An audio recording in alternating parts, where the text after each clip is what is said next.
Hi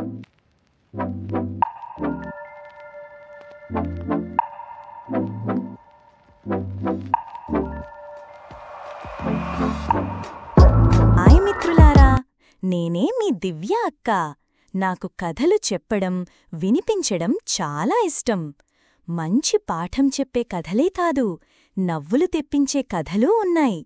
ప్రతి కథలో ఒక చిన్న మెసేజ్ ఉంటుంది మనం నేర్చుకోవడానికి. మీరు వినేటప్పుడు నాకు చప్పట్లు కొట్టడం మర్చిపోకండి. ఇలాంటివి మిస్ అవ్వకూడదంటే వెంటనే సబ్స్క్రైబ్ చేయండి. అనగనగా ఒక రాజ్యం. ఆ రాజ్యంలో ఒక మంచి మనసున్న రాజు ఉండేవాడు. ఆయన ప్రజల్ని చాలా ప్రేమించేవాడు. వాళ్ల జీవితాలు ఎలా ఉన్నాయో తెలుసుకోవడానికి తరచూ తన రాజ్యంలో పర్యటించేవాడు. ఒకరోజు ఉదయం రాజు తన గుర్రం సహాయంతో ప్రయాణం ప్రారంభించాడు. రాజు ఒక చిన్న గ్రామం దగ్గరికి వచ్చాడు. అక్కడ పొలిమేరలో ఓ ముసలివాడు మామిడి మొక్క నాటుతున్నాడు. తలకి తెల్ల జుట్టు, చేతులు వణుకుతున్నాయి. అయినా ఎంతో ప్రేమగా మొక్కను నాటుతున్నాడు. రాజు అతడిని చూసి ఆశ్చర్యపోయాడు. రాజు మనసులో అనుకున్నాడు, ఈ తాత మామిడి మొక్క నాటుతున్నాడు.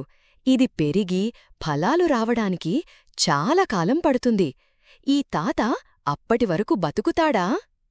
రాజు తాత దగ్గరకు వెళ్ళి అడిగాడు, తాతా, నువ్వు ఇప్పుడు మొక్క నాటుతున్నావు, కాని ఇది కాయలు కాసే సమయానికి నువ్వు ఉండవు కదా? తాత బాగా నవ్వాడు. రాజా, ఈ మొక్క నేను తినడానికీ కాదు, నా కొడుకులు, మనవళ్ళు తినడానికి, ప్రజలు తినడానికి. మన తాతలు నాటిన చెట్ల ఫలాలే మనం తింటున్నాం కదా? అలాగే నేను నాటిన చెట్టు ఎవరో ఒకరికోసం. మనం చేసే పనులు ఎప్పుడూ మనకోసమే కావాలి అనుకోవడం తప్పు. రేపటి కొరకు మనం నేడు నాటాలి. రాజు తాత మాటలు విని ఆనందించాడు. తన గుండె తేలిపోయింది. వెంటనే తన జేబులోంచి 25 బంగారు నాణేలు తీసి తాతకి ఇచ్చాడు. తాత నవ్వుతూ అన్నాడు, రాజా, మొక్క నాటిన రోజే బంగారు కాయలు కాసింది చూడు. అన్నాక ఇద్దరూ నవ్వుకున్నారు.